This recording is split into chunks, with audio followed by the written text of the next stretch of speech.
5, 4, 3, 2, 1.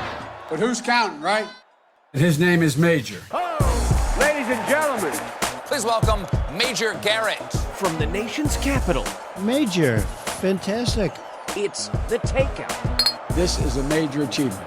With CBS News Chief Washington Correspondent, Major Garrett, yes, CBS, yes, hi.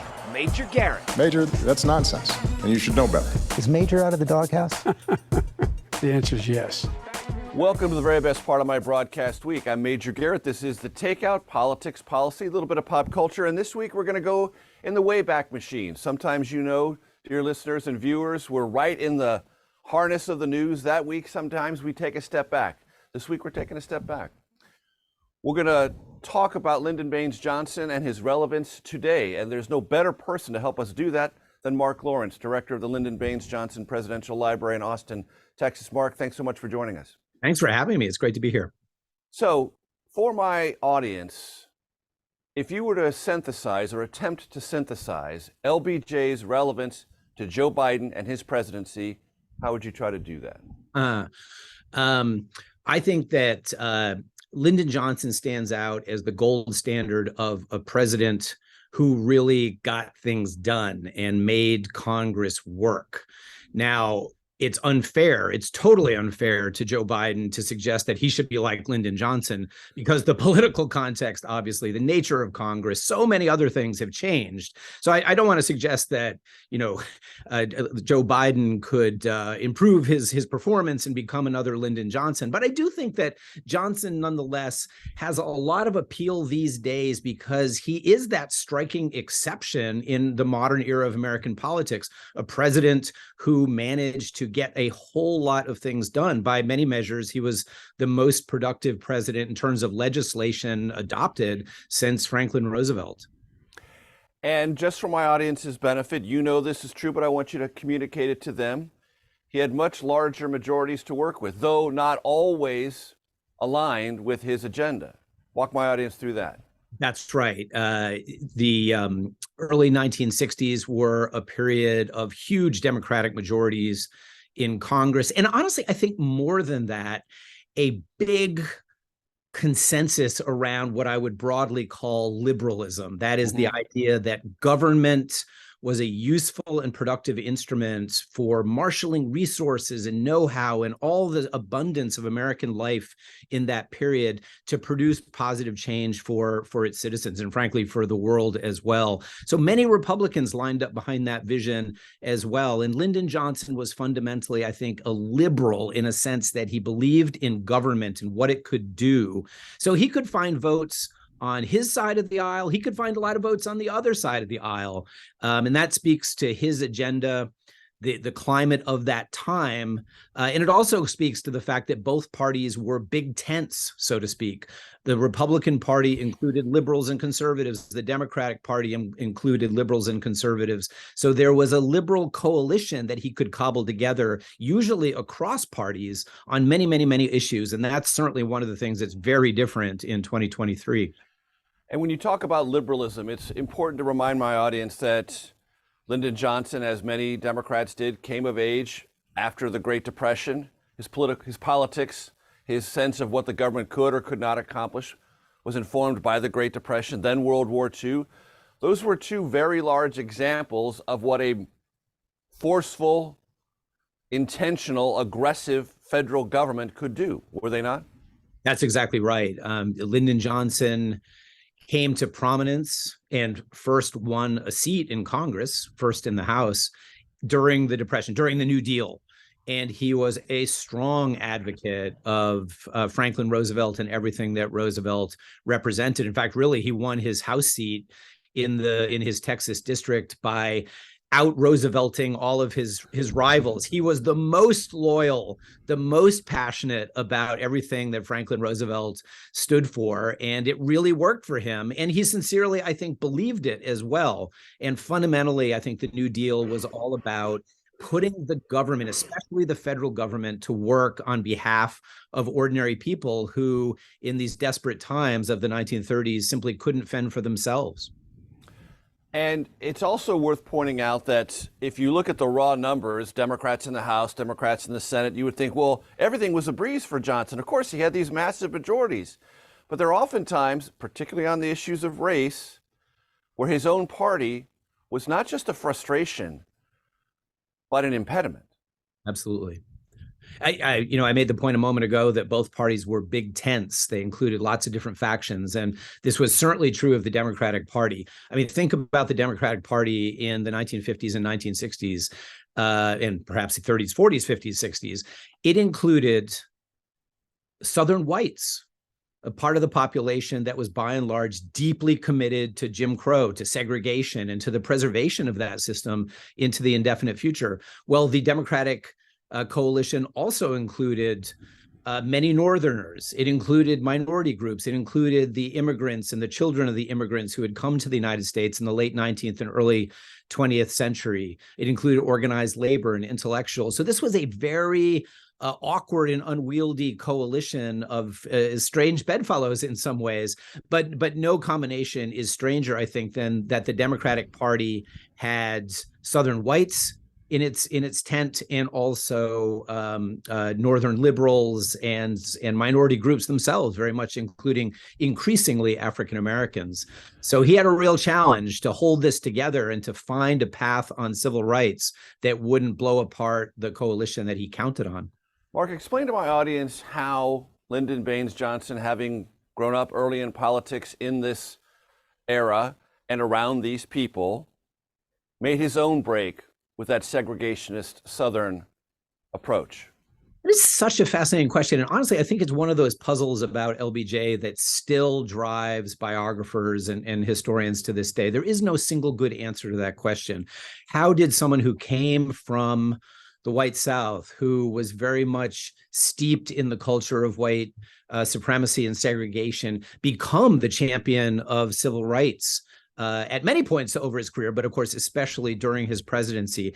And I think there are different ways to answer that question, and probably you need a multi-pronged answer. One thing is that if you look carefully at LBJ's youth and the social world where he came of age, it was a part of Texas that didn't have a very significant African-American population, and where commitments to segregation were somewhat less fierce than in other parts of the South. His father, who had been a member of the Texas legislature, had famously defied the Ku Klux Klan and had made a stand against the sort of fierce segregation that existed, certainly without question, in many parts of Texas. I also think LBJ was a political pragmatist. He understood which way the winds were blowing. And at various times during his political career, he understood that it was best to keep his mouth shut about his liberal views on race. And at other times, he understood that the winds were blowing in a way that made it more possible to air those views. So in the 1940s, in a relatively conservative period in American history, he doesn't have too much to say about race. But as the winds change in the late 1950s, the civil rights movement starts to percolate, he becomes more assertive. So he was very skilled at understanding which way things were going. And I think by the early 1960s, to make a long story short, his own convictions, his own openness to racial progress coincided with a larger social movement that was increasingly embracing those possibilities. So the political LBJ and the personal LBJ aligned in a way that made a very powerful combination in the 60s. And Mark, we've got about a minute to go, and we can carry this answer over into the next segment, but it's really important to remind my audience that he gets on Kennedy's ticket in 1960 as Kennedy's way of solidifying the South. So Johnson carries a reputational, geographic benefit to Kennedy that maybe he didn't actually believe, but he harnessed nevertheless. Yeah, no, that's exactly right. I think LBJ appealed to JFK because he was a product of the white South. He would hold the white South for the Democratic Party. He would, enable the JFK to bridge that gap that I was talking about before, that between the different parts of the Democratic coalition. And I think you're right in suggesting that maybe JFK and his campaign team didn't totally understand the man they put into the number 2 slot on the ticket. They didn't understand just how far he might go in a liberal direction if he were ever elevated to the presidency. That is the voice of Mark Lawrence. Very glad to have him with us. He is director of the Lyndon B. Johnson Presidential Library. More in our conversation about LBJ then and LBJ now. There is relevance, I promise you. I'm Major Garrett. Segment 2 of The Takeout coming to your way in just a second. He had moments of real doubt, depression may not be too strong a word, where he really doubted his political prospects.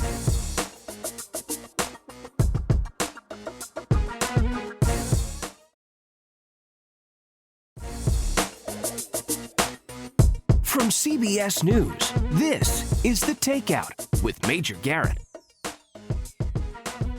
Welcome back to The Takeout. Mark Lawrence, director of the Lyndon B. Johnson Presidential Library, our guest.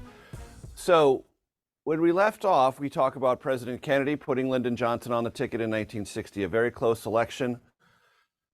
Everyone in my audience knows President Kennedy was assassinated November of 1963. Lyndon B. Johnson becomes president and wonders that if he will be viewed as the accidental president.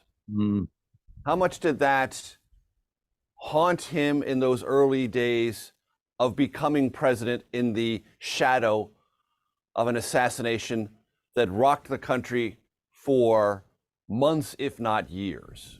Yeah, I think that the assassination, the way that he became president, weighed very heavily over LBJ, particularly in that first year or so before he was elected in his own right in November of 1964. But really, it weighed on him throughout his presidency, and I think you could say for the rest of his life.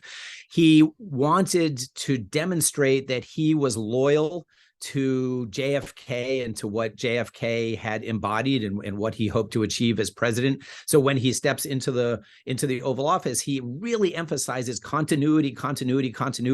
You know, we're going to realize the program that JFK had introduced before his tragic assassination.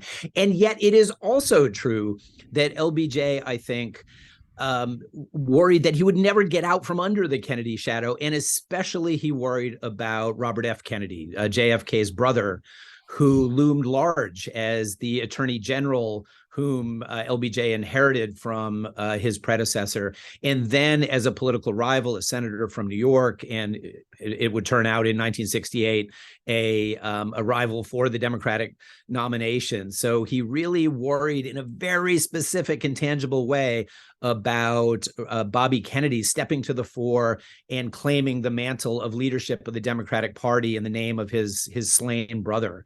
LBJ feared that message would win and that LBJ would be the loser over the long term. And I think it's worth noting, Mark, that this was, in political terms, a marriage of convenience in 1960. There was not a lot of love lost between the Johnson team and the Kennedy team, and that intensified over the years between LBJ and Robert F. Kennedy. That was kind of a snarling, borderline hatred between the two of them, and always suspicion about motives and end games. True? Yeah, no, there's no question about that. I think that JFK's relationship with Lyndon Johnson is something that reasonable biographers, reasonable historians might disagree, but most people would say, look, it was functional. There was a basic respect there. It's true, LBJ was given pretty minor roles in the administration, but there was a basic respect and it worked. But Bobby Kennedy was a different story. He was never able to get over the fact, that this man who came from this alien world of Texas, who spoke in a different dialect, who had a different political manner about him, was now president of the United States, holding the office that was rightfully his brother's. And Bobby Kennedy never seems to have been able to sort of, and LBJ himself, frankly, to move beyond. And this rivalry really, what was very powerful in the minds of both men all the way until RFK's tragic assassination in the summer of 1968. And for the benefit of my audience, Mark, remind them that for JFK, RFK was his enforcer. that JFK could be the elegant, rhetorically refined, classy, almost debutante-like president. I mean, this really gleaming figure. And the brass knuckles were always in Robert F. Kennedy's side pocket. That's a good way to put it. Brass knuckles, absolutely. I was thinking attack dog. Right? He was the guy, the kind of behind the scenes operative who was very crucial to JFK's success in the 1960 election. A very shrewd, no holds barred campaign strategist.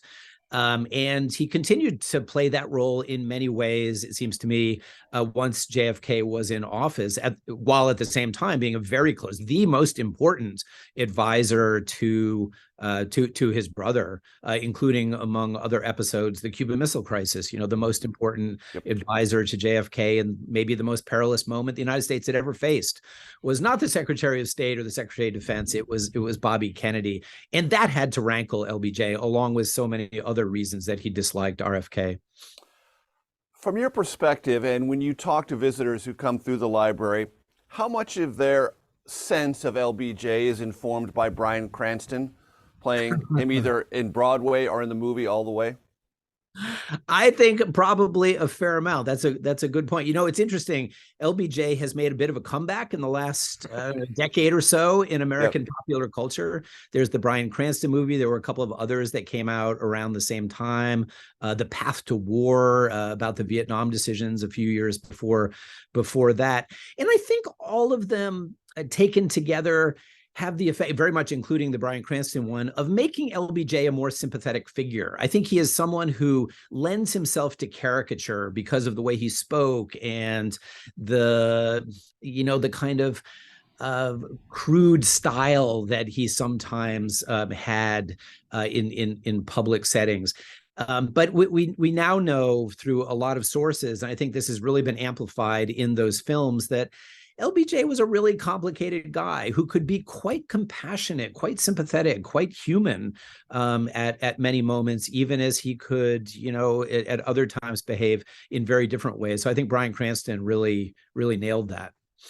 And how much of the public's impression of Lyndon Baines Johnson is informed by being able to listen to his tapes as President of the United States? I know that is a treasure trove for historians, for biographers, but do you have people who come through the library say, I heard this or I heard that? It happens. There's no question about that. But I got to say, I am more commonly struck by the opposite, the number of people who haven't heard these tapes. And so they hear them in our exhibits at the LBJ Library, and then presumably are inspired to go and listen to others. And they're all widely available now online. And I think that the effect of these recordings, how could it not be, is to give people a sense of what I was talking about a minute ago, the enormous complexity of this man who lends himself too much to simple caricature.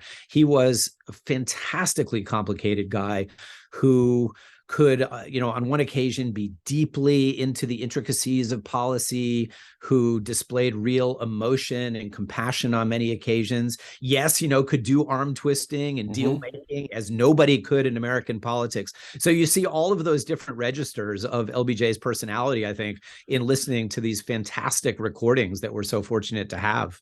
And for my audience, I urge you, if you're at all curious, just Google it. It's so easy to find. And one thing that always struck me, Mark, and I've listened to all of them,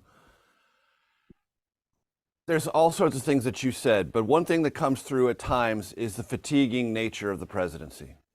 Yeah. There are times he sounds so bone tired and almost at the end of his psychic rope. Yep. I agree. Because his default setting was so much energy, so much intensity. But I quite agree with you that there are moments that are captured in those recordings where he's quieter, he's slower in his speech pattern, and you can almost feel the exhaustion, the heavy breath, the sense of sighing, particularly Vietnam, but also times working on civil rights and other things, campaigning, how he's getting ready for 64. There are just times when this formidable force that anyone in Congress is legitimately and understandably intimidated by can sound Not weak. I'm not suggesting he sounds weak, but deeply fatigued. Exactly. And we know from the reminiscences of the First Lady, Lady Bird Johnson, that he had moments of real doubt, depression may not be too strong a word, where he really doubted his political prospects, the potential to adopt the sweeping legislation that was his dream. He was up and down, and in public, I think he was usually up, and that creates an impression that he was always that way. But we now know, and the recordings have certainly been helpful, that no, it was not always that way. And this was a man who was capable of real deep worry, even as he tried to project this image of certainty and energy whenever he could. That is the voice of Mark Lawrence. He is director of the Lyndon B. Johnson Presidential Library in Austin, Texas. We will be rejoining him on the other side of this break for segment 3 of The Takeout. Stay with us. LBJ and Martin Luther King had a phone call early in 1965 where they strategized together about the Selma campaign for voting rights.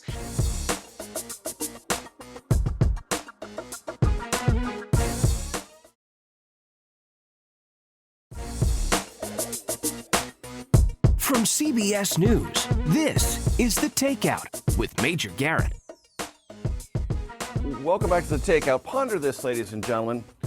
On January 3rd, 1973, Joseph Robinette Biden Jr. was sworn in as a senator in the United States. On January 22nd of 1973, Lyndon B. Johnson died. What that means is probably one of the very first press releases young Senator Joe Biden produced was to try to measure the life and legacy of Lyndon B. Johnson. Just wrap your head around that arc of history moment. Mark Lawrence is our guest, director of the Lyndon B. Johnson Presidential Library. Let's talk about civil rights, voting rights for this segment, Mark, because I don't think we can lean too heavily into that. My audience knows those pieces of legislation were passed. He signed them. They transformed the country. But what they might not know, and these are my words, Mark, not yours, about the lyrical speeches that Lyndon B. Johnson delivered on behalf of these ideas, that he found a way, a theological way, a Southern way, and an American way to reach the country on this issue. Take the ball from there. Yeah, no, you're absolutely right. And I would say LBJ is not a politician who always stands out for his sweeping rhetoric. No, not at all. Known as one of the great speech makers. But I do agree with you that an important exception is the period in 1964 and 1965 when civil rights was so front and center for the administration and for the nation. And LBJ, I would say, really did rise to that challenge in so many ways, but including the rhetorical challenge of convincing, ordinary Americans that, as you put it, civil rights was something that was in the interest of African Americans. It was in the interest of the South. It was in the interest of the nation. And some of his best rhetoric really hits on exactly those points. The most important, most eloquent speech, I would argue, comes in support of the Voting Rights Act. In March of 1965, the Selma episode, Bloody Sunday, when so many, eminent figures from the civil rights movement tried to march across the Edmund Pettus Bridge and were, of course, beaten in these horrifying spectacles. Shortly after that, LBJ goes before Congress and using, I think, those gruesome images in support of the legislation makes the case. And he, in the course of that speech, adopts the slogan of the Southern civil rights movement, "We shall overcome," right? This was the president of the United States, the man from the hill country of Texas, not only saying, hey, we should support this legislation, and making the case that it was in the interest of the nation as a whole, not just of African Americans, but he goes so far as to embrace those words, those powerful words of the movement itself. And supposedly Martin Luther King shed a tear on that occasion. But clearly, this was a moment that really stood out as an important indication that the white president of the United States was now sincerely, emotionally on the side of those pushing for change. And it's often said that JFK, John F. Kennedy, elected in 1960, was the first national political figure to understand and harness the power of mass communication. Probably true, fair enough. But it also strikes me, Mark, that in these moments in 64 and 65, because of the mass communication ability to broadcast, to televise the savagery of the Jim Crow South in ways that it simply had not been broadcast and televised before, Lyndon Baines Johnson also harnesses and stands next to this mass communication moment as president in a advantageous way. And we'll get to Vietnam in the next segment. That's right. And exactly the opposite happened to him with the war in Vietnam. But in the voting rights and civil rights context, the mass communication, this massively powerful new institution in American life, is something that he harnesses. Yeah, I think that's right. You know, in answering the question of why it was that the civil rights movement flowered in the way it did in the 1950s and early 1960s, there are many good answers, but one of the answers has to do with the availability of television, which broadcasts to a nationwide audience the sheer brutality of the Jim Crow South. And I think, you know, the famous pictures of fire hoses being turned on defenseless Black children in Birmingham, Alabama in the summer of 1963 was perhaps the place you would go to see that effect most powerfully. But really across the remainder of the 1960s, the images just kept coming. And the Bloody Sunday episode on the Edmund Pettus Bridge in Selma is another great example. I think you're right that LBJ understood that. And we now know from one of those telephone recordings that you mentioned earlier that LBJ and Martin Luther King had a phone call early in 1965 where they strategized together about the Selma campaign for voting rights. And LBJ, not that this hadn't occurred to Martin Luther King, of course, but LBJ says in that call, like, you know, let's make Selma into a spectacular case, right? That Americans can't help but see in a way that will call attention to the injustice of disenfranchisement and really help make the case in a very visceral way that the time has come for voting rights. They're on the same page, King and LBJ, in understanding that creating a spectacle is one of the most important tools that they had in their toolkit to draw attention to this issue and get meaningful legislation. I think it's also worth pointing out that in this moment, as president, LBJ faces forces that are uncertain about what he really intends to do. Martin Luther King is not certain what he's going to do. And the movement underneath Martin Luther King, which had many components to it, and they didn't always agree, but they were deeply uncertain about what Lyndon Baines Johnson would do. Southern segregationists weren't sure what he was going to do, if he was actually serious, what his real intent, what his real motive was. And these are part of the theoretical coalition, forgetting those who are against it for just other reasons. Those closest to him are uncertain of what he's going to do. And so he has to persuade them as much as he's persuading himself while he's trying to persuade the country of what the end goal is. Yeah, I think that's right. You know, so many of the important civil rights leaders of the 1960s, when LBJ was suddenly thrust into the White House, really had their doubts. And I think the main reason they had those doubts is because LBJ was so much seen as a product of the white South, maybe, you know, at the liberal edge of white Southern opinion, but still at the end of the day, you know, he was part of the Southern caucus in the Senate. How could he possibly be a voice for change? And of course, they realized pretty quickly that they got it wrong. And they start to see LBJ pretty quickly after he comes into the White House as someone who actually was quite far out ahead of JFK, not only maybe in his own thinking about race, but certainly in his ability to deliver significant legislation. So I think you're right that LBJ had to do some work to overcome the initial impressions and the assumptions that people made about him and where he would stand on race. Mark, you made the point earlier that he was a pragmatic person. Lyndon Baines Johnson, being that kind of pragmatist, politically and otherwise, also understood what probably the long-term effects of civil rights and voting rights would be. politically and for the Democratic Party in the South. Exactly. And famously, on the very day that he signed the Civil Rights Act of 1964, he said to a group of his aides that he had perhaps lost the South for the Democratic Party for some time to come. The journalist Bill Moyers is someone who happened to be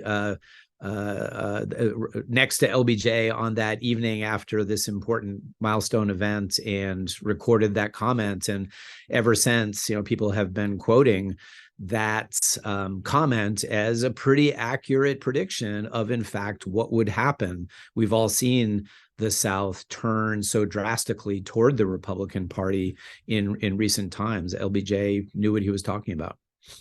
Knew what the politics would be, but also knew what the nation needed, what the moment called for, and what history would most remember. Mark Lawrence is our guest. Very happy to have him with him. Our next segment will be all about the hardest part of LBJ's presidency, Vietnam. I'm Major Garrett. Segment 4 of the Takeout coming up in just 1 second. What did Vietnam mean and do to LBJ? Well, it destroyed his presidency.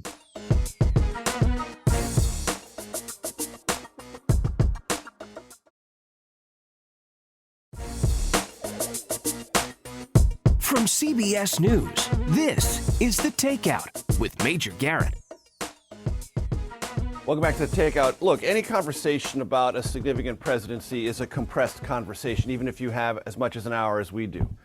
So look, we're not going deeply into Medicare, Medicaid, federal student loans, immigration policy, NASA. A lot of other things happened while Lyndon B. Johnson was president, but the act of compression requires that you focus on the things that history most remembers, that resonate with us even to this day. For Lyndon B. Johnson, there are two really big things. Civil rights, voting rights is one. Vietnam is the other. They're the inescapable conclusions of that presidency. What happened and why? Mark Lawrence is director of the Lyndon B. Johnson Presidential Library. Writ large, what did Vietnam mean and do to LBJ? Well, it destroyed his presidency, it seems to me. LBJ scored so many major political victories, legislative victories in 1964 and 1965, and to some extent in 1966. But thereafter, I think you see that his political effectiveness really declined pretty significantly. And there are a few reasons for that, perhaps, but at the very top of that list was the controversy, the sheer divisiveness of the Vietnam War. And frankly, too, the amount of resources that were going into the war in Vietnam, which made it harder and harder to make the case for sweeping and sometimes expensive legislation aimed at problems on the home front. And what do you attribute that destruction to?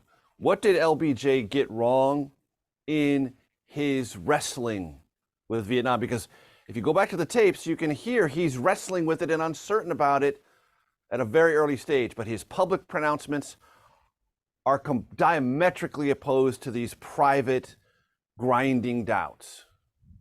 Yeah, I think that's right. We now know that he really wrestled with Vietnam. Of course, ultimately, he made the decisions to Americanize the war, as we say. That is to turn a relatively low intensity war into a much bigger war that was fought principally by American forces. I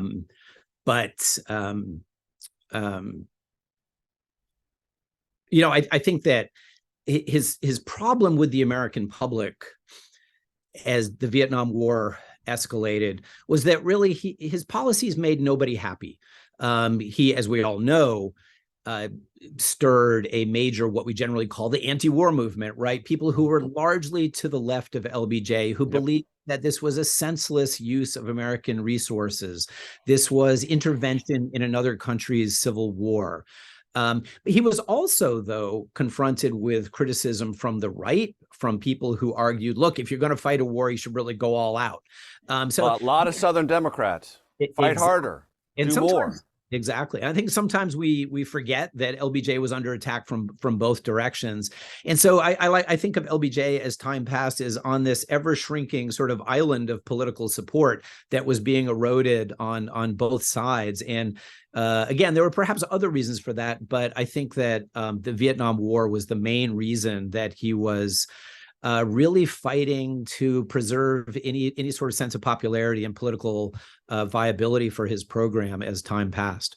I don't want to gloss over this. Vietnam was a massive problem for President Nixon, who succeeded Lyndon Johnson. I don't want to suggest otherwise. But Lyndon Johnson made the most fateful decisions to dramatically increase direct U.S. involvement in materiel and in personnel. And that is something that is a fact. And those decisions were in his hands and in his hands alone. And do you think it was just beyond his ken, being that is, he was an expert on domestic politics and legislative jawboning about things that were relevant within the confines of the United States, and just not as sophisticated, maybe that's not the right word, or as adept, or as able to look around corners on the foreign policy stage?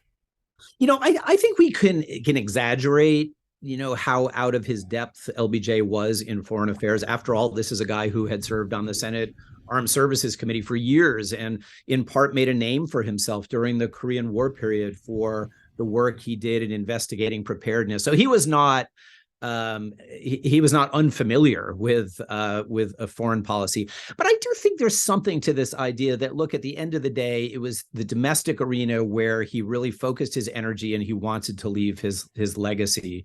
So if the question is, why did LBJ, despite knowing how difficult it was going to be for the United States to achieve its objectives in Vietnam, why did he nevertheless make the decisions to mount a major war there? I would attach the most importance to his relatively simplistic acceptance of basic Cold War assumptions, right? The domino theory was real, containment was important, and when the communists seemed about to gobble up South Vietnam, he behaved in what at the time were very conventional ways. He just wasn't thinking kind of outside the box, or as you put it, maybe looking around that corner 5 or 6 years down the road when this policy might not have worked. And I think he also worried about protecting his domestic program. And he believed, rightly or wrongly, we can debate, but he certainly believed that in order to keep the American public on his side, in order to keep the Congress voting for his legislation, he could not afford to hand his critics a line of attack against him. In other words, that he was soft on communism or he wasn't doing enough to protect American interests around the world. So I think there's a very strong argument that he fought in Vietnam in part out of a calculation about his domestic priorities. Look, I don't want to be accused of using an inappropriate metaphor, but look, President Kennedy left him a grenade under the desk with the pin pulled. President Kennedy made very significant decisions about the leadership of South Vietnam and our overall trajectory in South Vietnam that Lyndon Baines Johnson inherited. And because of the legacy of Kennedy and wanted to continue it forward, I feel the historical record suggests he was haunted by that to a certain degree.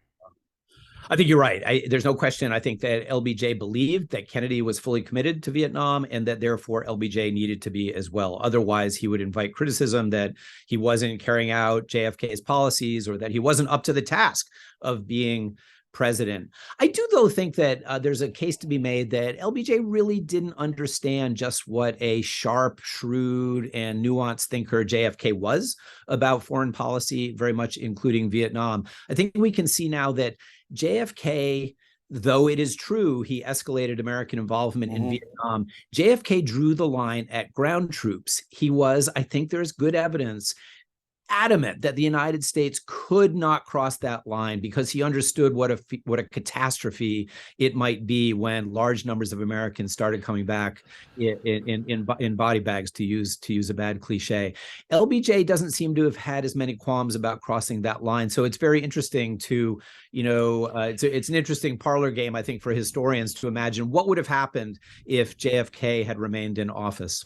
Right. Well, one thing we know for sure, the instability at the top of the South Vietnamese government would have continued because JFK was either at best inattentive or at worst an instrument of some of that very instability, meaning coups, bloody and otherwise, in South Vietnam. We're going to have to end that part of the conversation here. Mark Lawrence has been our special guest. Stay tuned for our Takeout Outtake Especial. I'm Major Garrett. We'll see you next week. He would be sad if he looked over the landscape of American politics and race relations today.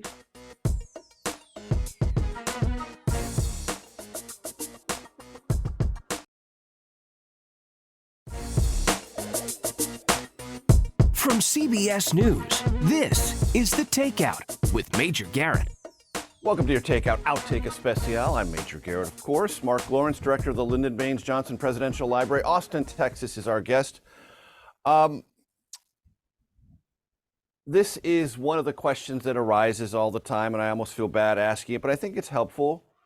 Sure. What do you think LBJ would think about modern America? And he wrestled with civil rights. He wrestled with concepts of justice. He wrestled with race riots.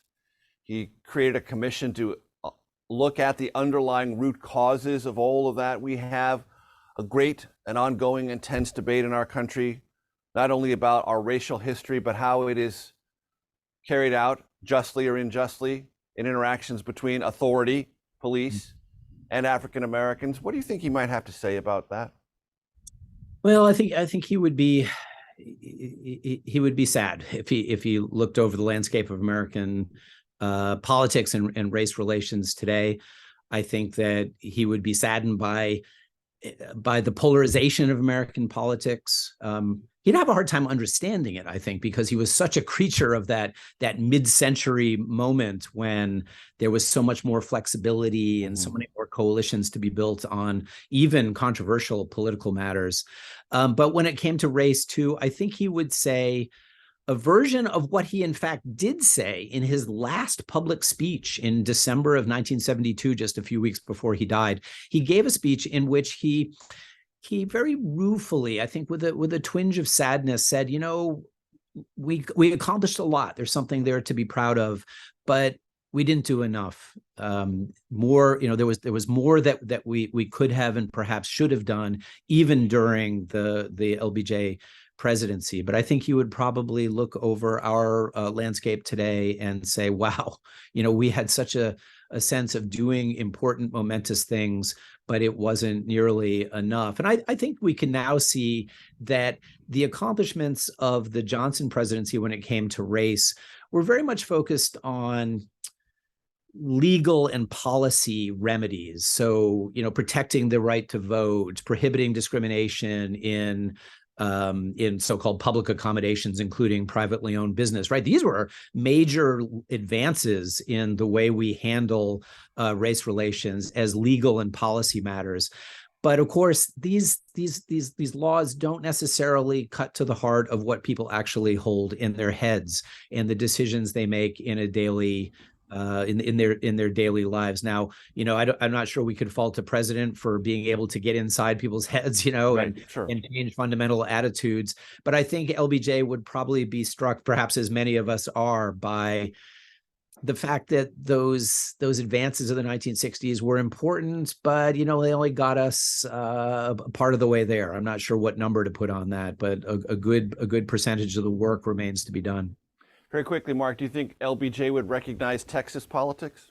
Well, you know, I think it was headed in that direction across his career, particularly in the final years. So he might be astonished by how far it had moved against, he might be astonished by how far it had moved away from the Texas that he had thrived as a politician in. But I think he did worry by the late 1950s and early 1960s that Texas was moving in a more conservative direction that would make it very difficult for people like him to win office within a small number of years. So we have 3 threshold questions we ask all our guests. Take them whichever order you prefer. Most influential book in your life and why? All-time favorite movie? And if you're going to be driving across Texas or taking a long flight and really enjoying some music, what artist or genre are you most likely to listen to? Whoa. All right. Well, man, on book, that's probably my strong suit as a recovering academic here. I'm gonna stick with LBJ and go with Bob Cairo, the famous biographer of Lyndon Johnson. He is as good as it gets as a Three writer. volumes, folks. Exactly. I'm going to go though with the first one. I'm going to be specific. The first volume that covers LBJ's early life and really paints this profoundly detailed and meticulous portrait of the hill country of Texas. I'm a native New Englander, and I feel like when I read Cairo's first volume, I really understood the place I had moved to, for the first time, and it was really just wonderful, wonderful writing, journalism. Excellent. Movie. Wow, that is a really really hard one. One way I help people think about it is if you're scrolling through and you see it, you stop no matter what. Hey, I'm gonna say something that goes to my personality and my sort of career trajectory. There was a movie, not about the Vietnam War, but more specifically about Cambodia, called The Killing Fields. And, yes, and people are going to get the wrong idea about me because it's a really dark movie. Mm-hmm. But I think I saw it in the 1980s at a time when I was really impressionable. And man, this made a deep impression on me. It made me really want to focus on international affairs and foreign policy and journalism. I used to be a journalist for part of my career as well. That I think I would hold out. That's the movie I still have a DVD of, collecting dust somewhere in my house. Look it up, kids. DVD. And favorite kind of music? Oh, wow. I'm pretty eclectic when it comes to music, but hey, Bruce Springsteen is coming to Austin in a couple of weeks, and I don't have my tickets yet. I'm waiting for the prices to fall into the price range. Good luck. Of an academic and federal bureaucrat like me. Good luck. Yeah, thank you very much. It's going to be the two most common answers to the music question on the show, and we're in our 7th year, Bruce Springsteen and U2. Mark Lawrence, director of the Lyndon B. Johnson Presidential Library. It's been a pleasure, sir. Thank you so much. Thank you very much. Appreciate it. We'll see you next week, folks.